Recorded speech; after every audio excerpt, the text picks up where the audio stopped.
Hey, welcome back to my channel. We've got a great surprise for you guys. We've got a guest with me here, and it is someone who can cover a topic that I've yet to actually cover on my channel. So, honestly, I want you guys to give it up for DB Talks, covering some Dragon Ball scaling. Hey, what's up, guys? I'm DB Talks, and my main thing is Dragon Ball. Dragon Ball Z, Super, you name it. And I do like the power scaling aspect of it. Not as crazy as some guys like Set the Programmer, but I got some stuff I can do. Yeah, and so definitely check out his channel, because besides this video, this is actually a two-part little series here. This is going to be the high ball, as you probably can tell by the title, and the low ball is on his channel. And now anybody who's been a part of my channel for any period of time, you know that I don't highball anything, so this is a bit of a new experience for me, but should be pretty fun, honestly. And so I'm really looking forward to it. I think it's going to be great, and hopefully you guys enjoy it too. But we are going to be covering how far YuYu Hakusho would scale into or against Dragon Ball Z / Dragon Ball Super on the high ball ends of the series. That's right, guys. You heard him say Super. Get ready. Yes. Now, for those who know, with the series, it's probably no surprise YuYu Hakusho is on the weaker end, so I will be starting off with the YuYu Hakusho side of things. Now, when we talk about the high end of YuYu Hakusho, let's talk a little bit of speed. Now, to understand the speed of YuYu Hakusho, you have to understand, even at the very, very beginning, we have Yusuke. Yeah, he fires off his spirit gun, but he actually does so in stopped time. Yeah, that's actually a thing that happens. Koenma can stop time, and Yusuke can act within stopped time. Now, if even that's a bit of a reach for you, acting within stop time at the lowest level, you have to understand there's even other things that point to massively faster than light things. So, for example, Yusuke's Spirit Gun isn't even the only light-based attack, but it is not only light-based, giving off light, traveling in a straight line like light, bouncing off mirrors like light, but it is even the name based on light, such as Ray Gun. The techniques he even talks about specifically involves calling it a wave of light.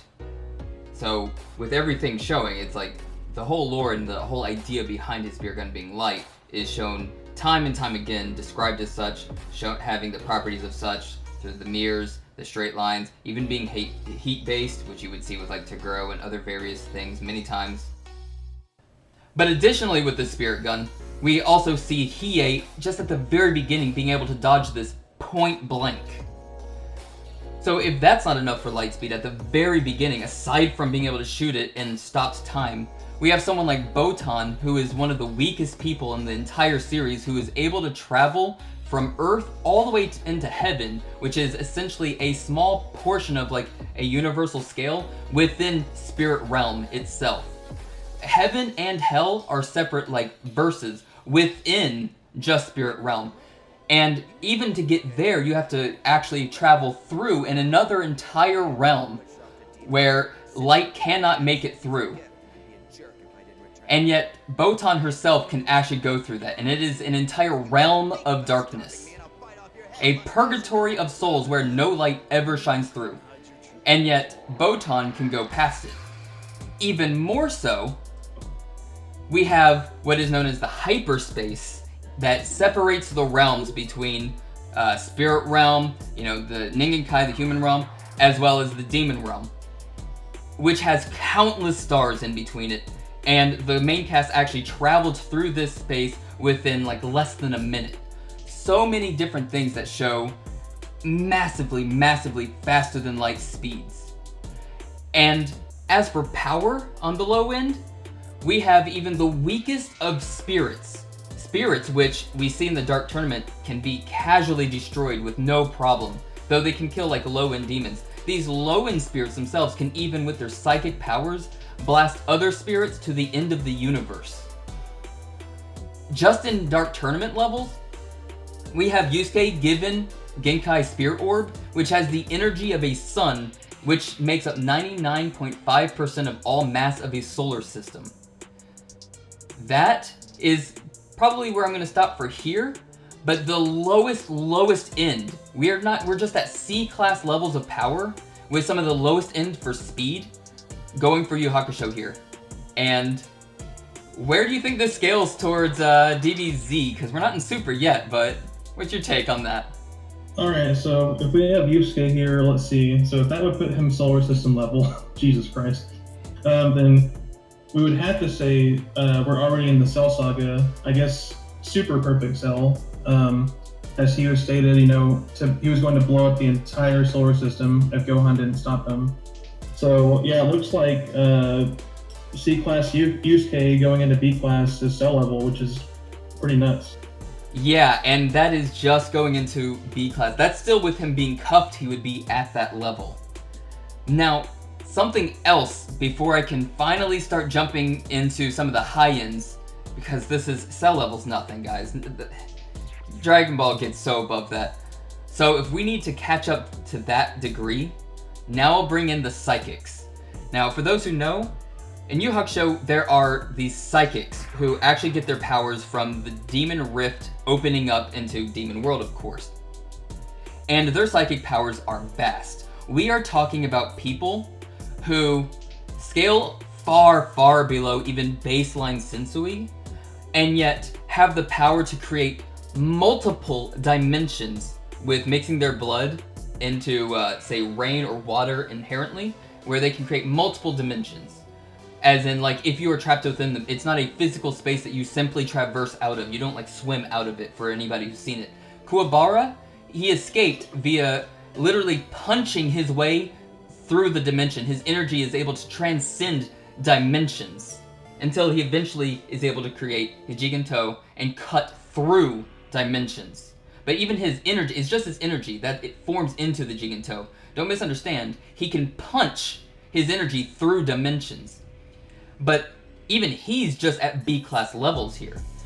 Aside from the person who can create multiple dimensions out of water, you have other people with crazy powers. We're talking about, like, Yu Kaito, who he is bending reality to the degree where he can set the rules for how reality works. I'm talking about violence doesn't exist in his realm, and it's because he chose for that to be the rule.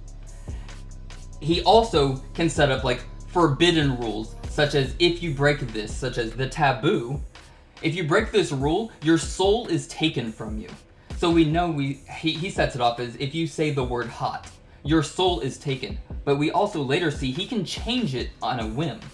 He could change it so that if you breathe, your soul is taken, and he can just hold his breath. And he doesn't have to tell you. For anybody who knows, the only reason any of this was told is because he's actually a good guy, and he was being guided by Genkai.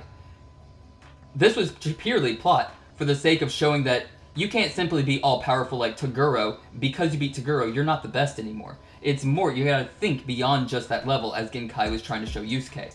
Now we have people who can set up dimensions. We have Game Master, who sets up his entire dimension, where if you don't beat him in the game that he chooses, you're just stuck there forever. And he also can make it where violence just simply doesn't exist. I mean, it goes on and on. To people who can literally take your entire memories, people who can set up, there's a person, Sniper, who could transmute his little bit of energy to such a degree that blades of grass could cut through Yusuke. The same Yusuke who is, like, stronger than Toguro. It's absolutely insane what some of these people can do. And that's where we finally get into some higher dimensional level beings that can set the rules and change the fabric of reality, being merely into, like, B-class levels of powers. Kind of like Itsuki, who actually controls their own entire dimensional beast. So, when you mention, the dimensions, and I know you talked about Kuwabara being able to cut through, I guess, the dimensions with his energy. That's starting to get to, like, the Buu Saga, actually, like, in the middle way when you got Super Buu. If you guys remembered, Super Buu and Gotenks, they were both, Piccolo trapped him in the Room of Sphere and Time, or Hyperbolic Time Chamber, and Super Buu was upset because he's like, no more candy? Ice cream? No! So he screams, and yeah, he screamed and made, like, this hole to get out to the other side. So I guess, yeah, he was able to rip through the dimension by yelling, but it took that much power. It took, until we get to that far in Dragon Ball Z before he got that. And then we see whenever he absorbs Gohan, Goten, Trunks, and Piccolo, when he's fighting Vegito, Vegito's pissing him off, he has to like rage out and just surpass his own limits just to shatter the dimensions like around. And I think Vegito said that he was gonna like possibly shatter the whole universe by just breaking the dimensional fabric. But I want to ask you, Zaylee, base Super Buu, if he were to go into that to up to these sidekicks, and if he were to challenge them, do you think he would be able to like I think he might be able to escape, but could he actually beat them? Would he be able to? So could he escape? I would say absolutely, yeah, for sure he could escape. There's nothing that would dictate that he just couldn't escape.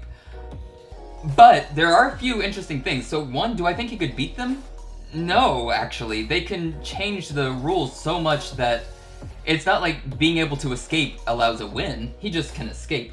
But he's not going to be able to outdo the ability. Like Kuwabara could escape, but that didn't necessarily mean he could just shatter their entire dimensions. Unless he literally splits the entire dimension itself with his Jigen-To, something he can do by actually AoEing through the whole thing. But simply escaping isn't enough. Now, what's more interesting than that is that might not even get him to survive. You have to consider, can he do that without ki? What if the rule is there is no ki? Or using ki is what steals your soul? What if, making sound at all? Why does it have to be, you say the word hot? What if he changes it to making sound? Which kind of is what Yukaito did as one of his taboos. Eventually, he did a game with Kurama to kind of see if he could outsmart him, where eventually making any sound would be the taboo. He could outright, without telling Buu, that making sound steals your soul. I mean, honestly, these people have the hack's advantage on max power Super Buu, if I'm being honest, but that is getting into the ballpark, and he could escape, for sure. But that's pretty insane to think about, right? Yeah, and I think, I might just have to go ahead and we might have to move on to Super, because if we're going to talk hacks resistance, then yeah, I guess you could say Vegito, whenever Buu turned him into candy, he was fine. Oh yeah. But we want Goku here. We want Goku to get up there, but as we know, Goku is weaker than Super Buu, base Super Buu. That could be debatable, but logically he is. So yeah, I think I'll just go ahead and jump right into Super, since I think that's where we need to be at this point. Especially if we have, the A class and the S class. Yeah, we haven't gotten there yet, but give you some time to talk about Super, because I know definitely Dragon Ball is a series that can overcome hacks by pure raw power, and A and S class is all I have left, man. So go. Alright, well I guess I'll go ahead and jump into it. So at the very beginning of Dragon Ball Super, the first arc, Goku fights Beerus after becoming a Super Saiyan God. Well, it's the rematch technically. And I think everyone who's seen Super remembers the crazy feat right out the gate, where they're in space essentially, and their fists collide, and boom! At that point, Supreme Kai, the Elder Kai are freaking out, and they said if they keep this up, then the entire universe is going to be destroyed with just their punches alone. Now, something to add, because I've seen comments in the past on other videos, people forget that the Dragon Ball universe is actually a macrocosm. Yep. There's actually a scan, and Zalias might be able to bring it up for you, but in the macrocosm we have the living world, we have the afterlife, then we have the Kaioshin realm, and then we have, the demon realm. Yeah, so we have these different realms that make up this universe. And as far as we know in Super, there's 12 different universes, so they're probably all the same way. They're all macrocosms. So when you have this feat of Goku and Beerus about to destroy the universe with the punches alone, Zalias, could we say that would be a, multi-universal feat? Yeah, as long as we're catching our terms here, because you could easily say that it is multiversal, multi-universal. When we're talking about multi-universal here, this, just to clarify for anybody who might use the terminology different, I don't want linguistics to get in the way of accuracy here, but if you don't like the words being used here, just go by the definitions. Multi-universal, I think we're looking at anything that's 2 to 999 universes. Multiversal, of course, unlike low end or anything, is going to be 1,000 and above from that, and go on from there. Because we're not getting into anything outerversal or anything, but that's what is being talked about here. And, this is just with their punches, colliding.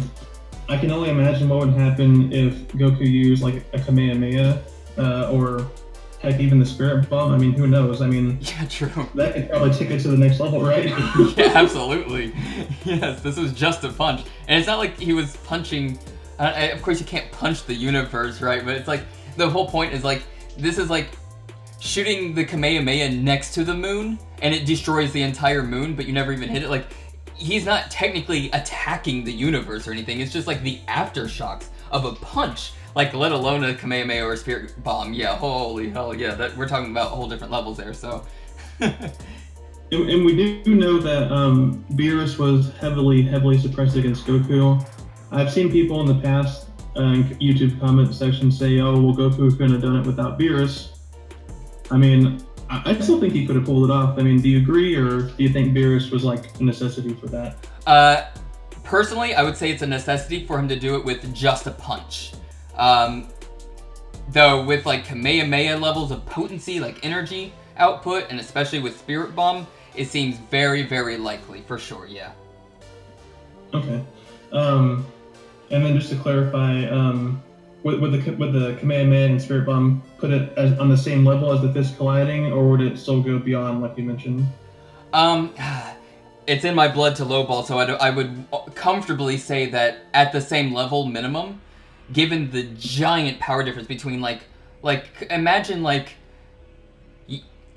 Goku punches Frieza versus Goku Spirit Bombs Frieza, or like at any other point, the Spirit Bomb scales to such a ridiculous level, or Gohan punches Super Perfect Cell versus Kamehameha Super Perfect Cell. That's not even a Spirit Bomb, right? It's like, these moves scale so drastically above like their punches, it's astronomical, points. But at the same time, the lowballer in me wants to say that it scales to the punch. But at the same time, it easily could be matching what, Beerus is doing, just already heavily suppressing himself, to say that Goku would be able to output his portion times way more than just another half of him. Like, could two Gokus have made the same thing happen with punches? It's likely, and the Kamehameha is way more energy than two Gokus punching. Like, the Spirit Bomb is way above that. So, it's pretty easy to put the Kamehameha, let alone the Spirit Bomb, way above the punching feat, for sure. You're talking about already, you're getting already pretty high into the multi-universal levels of power.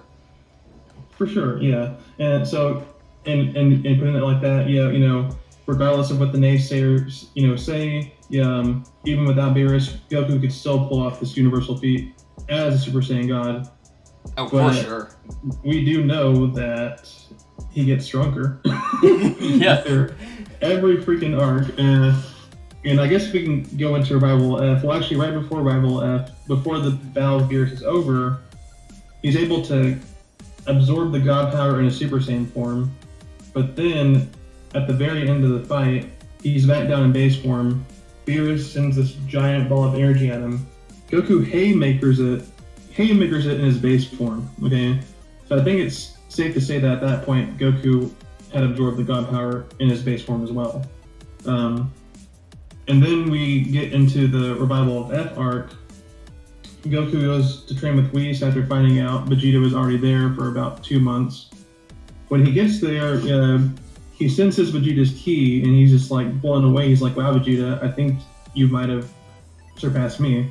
And I would take that as base to base. And we know that Goku absorbed the God power in his base. And then they train, and what happens? They both unlock Super Saiyan Blue. and here's where it gets crazier, because if we go based off the K-Flow fight, after K-Flow was, whipping Super Saiyan God Goku's ass in her base form, Goku goes Super Saiyan Blue, then she goes Super Saiyan, and they're, for a good majority of that little fight, they were going toe-to-toe pretty even. Goku was able to get some hits on her. She did knock him out, but the point stands that Goku was keeping up.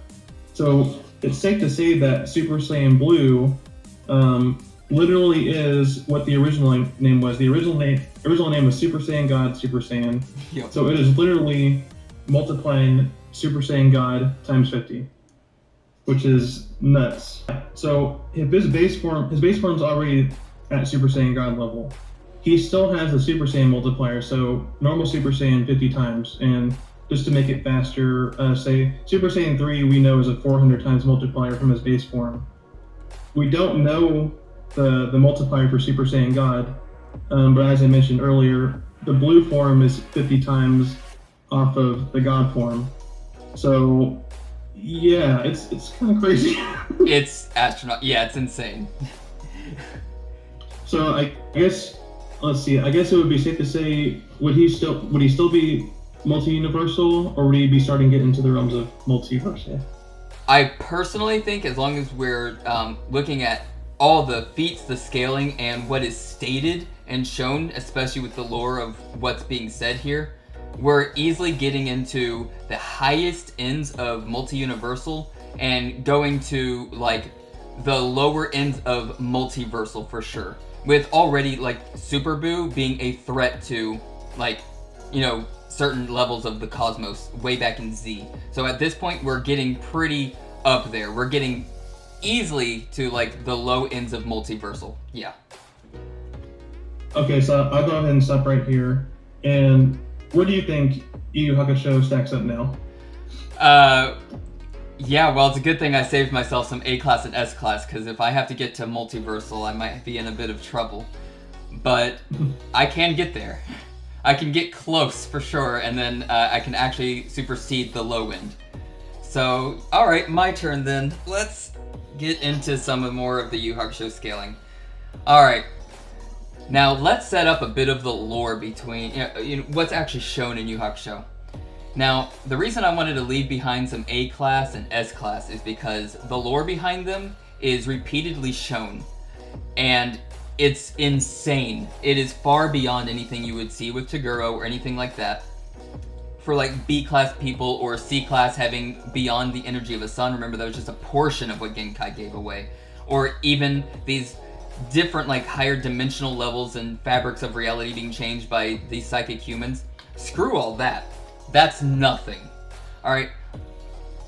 The A classes are stated in lore to be literally the gods that people like actually pray to and believe in. Now, that in of itself is already really impressive, but because we actually have religion and that's what it's based on, like the Christianity, like the god of Christianity, or the god like the Brahma, Shiva, Vishnu, all of these gods have like universal level creations and destructions and different things like that. You have like Odin and Yggdrasil having like multiple universes within it. If that seems too far-fetched, let me walk you through it. Now, there's no way, we don't see any gods that are actually like controlling entire universes or multiple universes in YuYu Hakusho. Wrong. Ko-Inma, Ko meaning child, is the child of King Inma, who is quite literally a religious figure, an actual, like in real life religious figure, who rules Spirit Realm, which has multiple different universes within it, its own heaven and hell, as well as other areas, different types of hells within it even, and rules over even just but a portion, 1/2 of the very top layer of all of Demon Realm, its own whole crazy thing. King Inma is quite literally a god, an A-class, who, as Ko-Inma even states, in his anger, could shake the very heavens and earth and hell even, causing the greatest amount of catastrophic levels of, like, destruction that the world has ever seen. And this is just with him being angry. It's not necessarily him attacking anything. And he is but an A-class. The A-classes Also, it's like, God of Christianity, where the hell is that coming from? Sensui himself even brings up angels, and that those who had sacred energy, such as he has, were mistaken as angels because of the golden coloring of the, sacred energy that envelops the people who have it. And it even allows them to fly and ignore conventional like gravity and other physics of reality, such as the Kakai barrier set up to separate the realms, as well as Koenma's pacifier set to actually seal away people with way stronger energies than even Sensui himself. Sensui, mind you, is the weakest of S-classes, and he can break out of it because of his sacred energy. And this is, as he describes, what people mistook as angels. Now, angels specifically are a very specific part of like Christianity. We're not talking about jinns. We're not talking about which is the basis for like genies and such. We're not talking about ifrits, or we're not talking about dragons or Chinese dragon this. We're talking about angels, okay? And that is very specific, not even demons, which could be separated into different religions, but angels, very specific to like Christianity. And even the God of Christianity is not the strongest God in terms of, not to make this like a God scaling video or anything, okay? Or like Bible scaling, but we have people who can scale into low ends of multiversal, who can.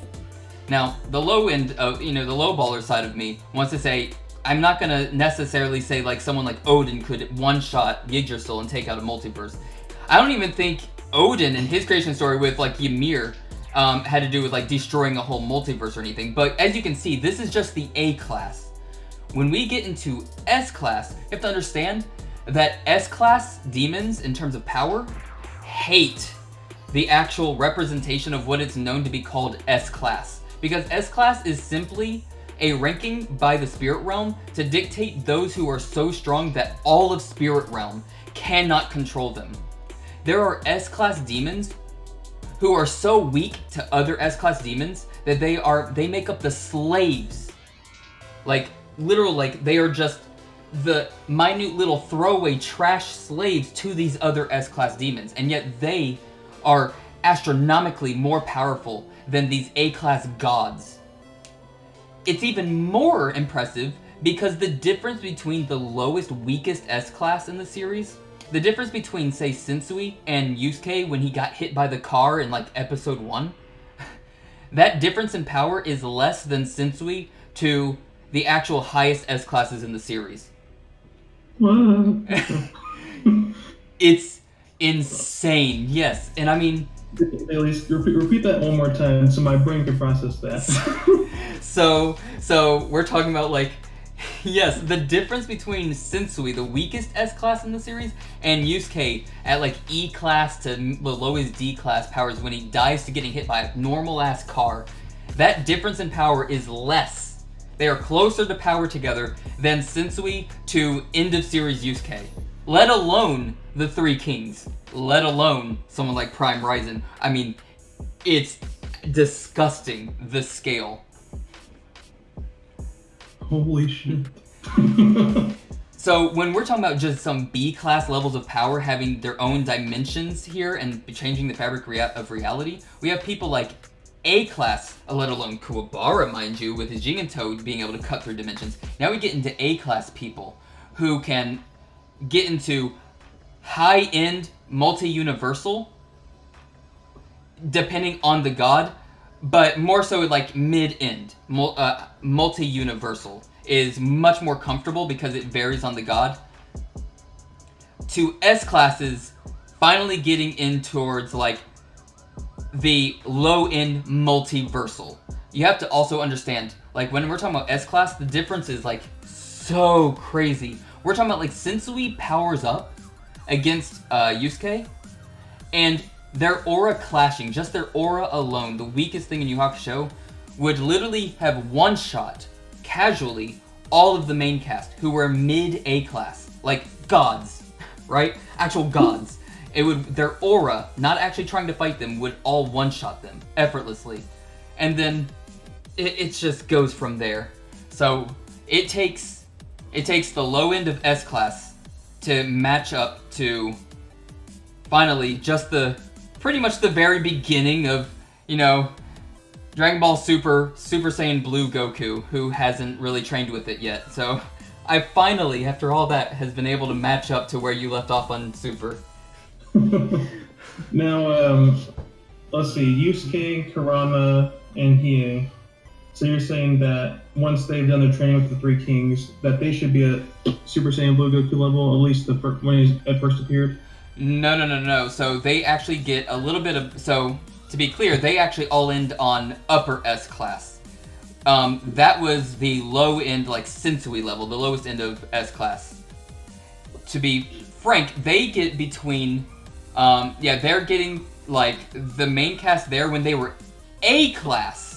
They were getting in between, like, Super Saiyan God to, like, Super Saiyan Blue Goku. That was them at A class. Gotcha, okay. So then they're probably around the Super Saiyan Blue levels in the Universe 6 vs 7 tournament, or maybe we could say the Super Saiyan Blue levels by the time they get to the Goku Black arc? Getting there, yeah. It's hard to always accurately compare verse to verse, but yeah, I would say Yusuke Hiei are the easiest to use here because Kurama is comfortably below them. So that's just another caveat that I'll try and leave out here. Yusuke Hiei are the strongest of the main cast, and they are the ones who are... let's just say they're comfortably below Goku Black when he is, at his higher level of power, right? He is... So, where would I put them comfortably? If I want to be accurate, which I always want to be, they are definitely within that arc, to be clear. Yeah, within, like, probably the beginning of the Goku Black arc with Super Saiyan Blue Goku. Gotcha, okay. So they're the Super Saiyan Blue level before Vegeta went in and trained to where he could keep up with Goku Black. Okay. Yeah, there we go. Now, if they're that strong, then where would you put the Three Kings, and I guess Raizen's friends, since I think in the video you said they were the same power? Yeah. All of Raizen's friends are approximately Yomi's level of power. And that puts all Three Kings, now this, to be clear, this is as strong as YuYu Hakusho gets, except for the Prime Raizen. We'll get there. But the Three Kings all scale up to... Essentially, the difference is to the level where they actually get to Goku Black at his strongest. Just pure Goku Black. Shit. Yeah, like, because he gets a lot of Zenkai boosts himself. And once he's actually maxed out, just as Goku Black, no Zamasu, no, not even close there, but just base Goku Black on his own, but when he was at his strongest, that's where you're getting to the Three Kings. Yeah, that's their power. We're talking about the Goku Black, that after Vegeta, after his training, was whooping his ass, and then Goku Black made the clones of himself. We're talking about that part? Yep, exactly. That is freaking nuts. So, I would assume then, if they're at that Goku Black level, Prime Raizen's gotta be Bird Zamasu level, right? Yeah, Prime Raizen is someone who, again, is very hypothetical, but has a direct statement talking about his power when he was at keeping up still with the other Three Kings, being at around 1% of his actual power, which is insane. And when we actually take in how YuYu Hakusho scales, you have to understand, this man is easily, I'm not going to say he gets all the way into God Zamasu form, like levels of power. And when we're talking about like Prime Raizen, he's probably scaling right up to like just under to right at like that full power of Vegito that we saw. Like that Vegito level of power, there's your Prime Raizen. It's insane. And I'd like to add, because there's, I guess, some controversy. So Vegeta Blue, I think we could say that he wasn't going all out. If you look at the series, like comparing him to Kefla in the tournament power, some things just don't add up logically.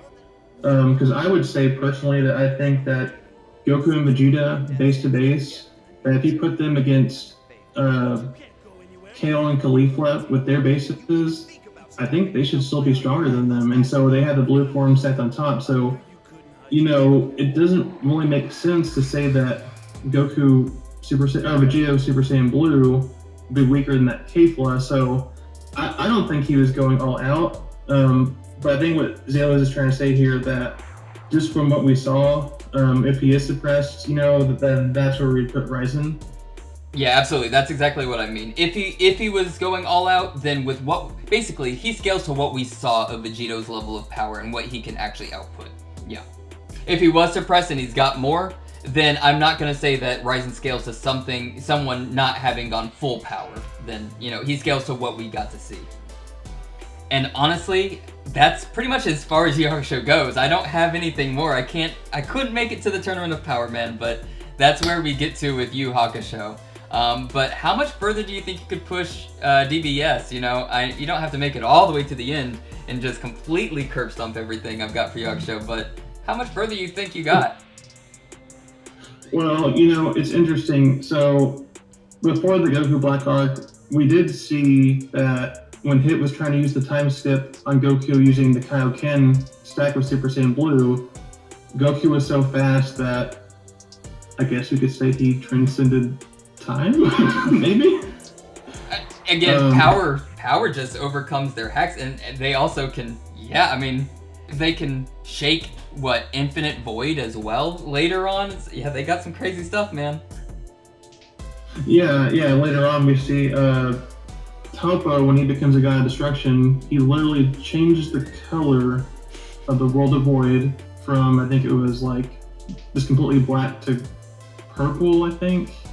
Yeah.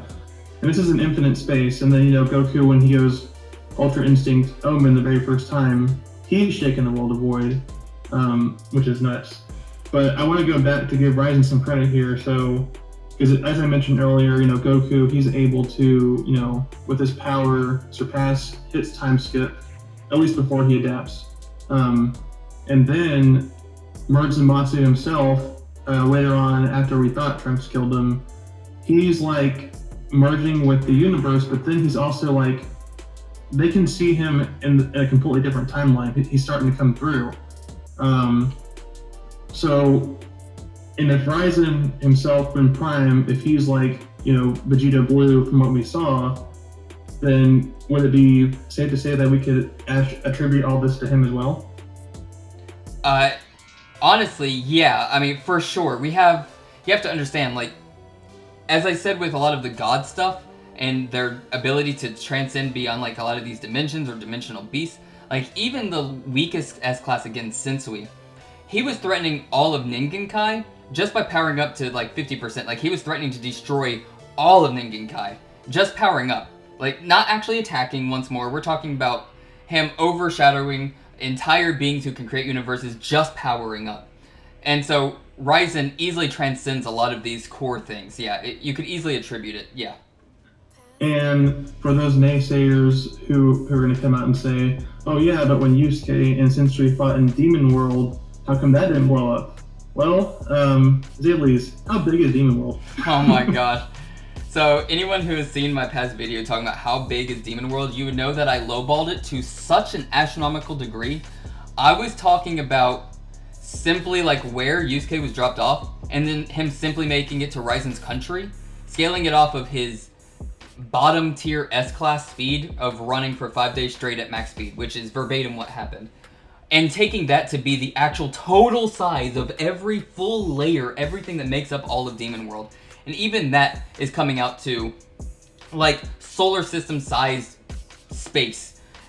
I mean, the amount of, the sheer mass of size of Demon World, we're talking about casually, that itself would lend itself to being multi-universal. You have to remember, even Spirit Realm, it can only take control of 1/2 of the top layer. Spirit Realm itself isn't said to be any more vast at all. Koenma is the one saying that Demon World is the vast one here.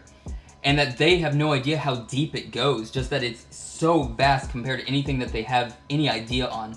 Well, hell, you would think Spirit Realm would be vast considering it has all of hell and all of, heaven and all the other purgatories within. I mean, all of it, just its own space, just where King Enma resides and everything there. But Demon World is the vast one? They have no idea, it just seems to stretch on for infinity. You would say that Demon World, Demon Realm itself, is the size of, like, each layer really could be the size of its own, like, universe, like its own heaven, its own hell, its own, like, that size, each layer going down and down, deeper and deeper. It's no wonder, it's crazy, Demon World, and the actual, like, what the lore shows with the realm, and, like, shoot, the Dragon of the Darkness playing, being summoned from the deepest pits and everything. Like, we have some crazy things going with it. So, Raizen Prime, should we say that he's easily multiversal, like midway multiversal, like high end, low end? Where do you put him?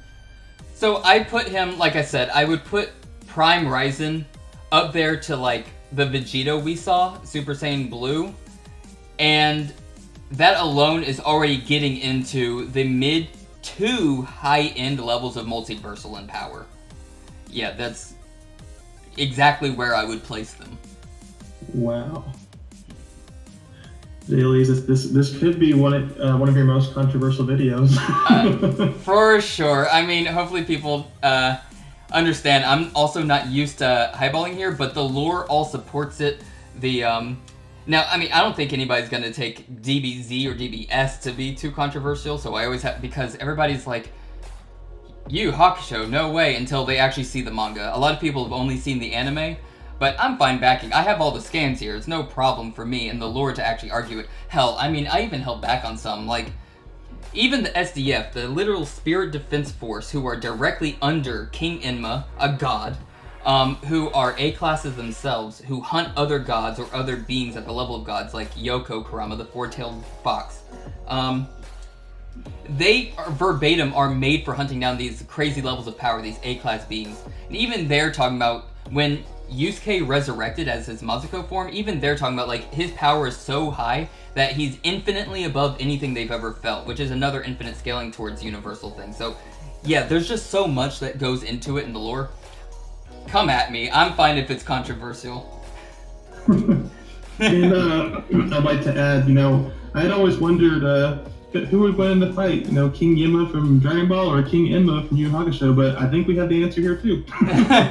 True. I mean, if King Enma is an A-class, shoot, I mean, yeah, King Yima, yeah, his ass was scared of Vegeta Super Saiyan 2 Buu Saga level. It's like, yeah, King Enma would just slap.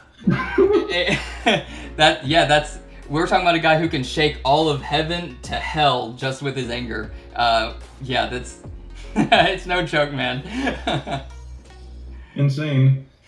Well, yeah, I think we pretty much got this covered, Dailies. Yeah, thank you so much for being here too. And yeah, everybody, I want to shout out his channel again. Yeah, shout out your channel, man. I want these people to actually check it out. Yeah, so on my channel, when I first started, it was a lot of me covering. I started off with the Dragon Ball Super Broly movie. I have power scaling. I actually do some voiceovers. I am a music major. I went to college for music, and turns out, having all that training helps when it comes to voice acting. So I just thought I'd give it a shot, and yeah, I have a lot of random clips that I think are hilarious. Oh, no. Yeah, and then I also have a series where I interview people on how Dragon Ball's impacted their life. And yeah, the list goes on. I love talking about Dragon Ball. Currently, I'm covering the new manga chapters as they come out, which, if you don't know, we're in the Granola, the Survivor arc. So yeah, I'm trying to cover all that as it comes out. But yeah, that's my channel, and obviously the most recent thing on there is our low ball for YuYu Hakusho and Dragon Ball. So make sure you check that out. Awesome, man. Yeah, thanks again for being here. It was really awesome. A lot of fun. Again, everybody check them out. That's DB Talks. Again, the low ball version of this is on his channel. Go check that out. Alright, I think that's everything, guys. Hope you guys enjoyed the video. And if you did, like, comment, subscribe. Means a lot. And catch you all later. Peace out, guys.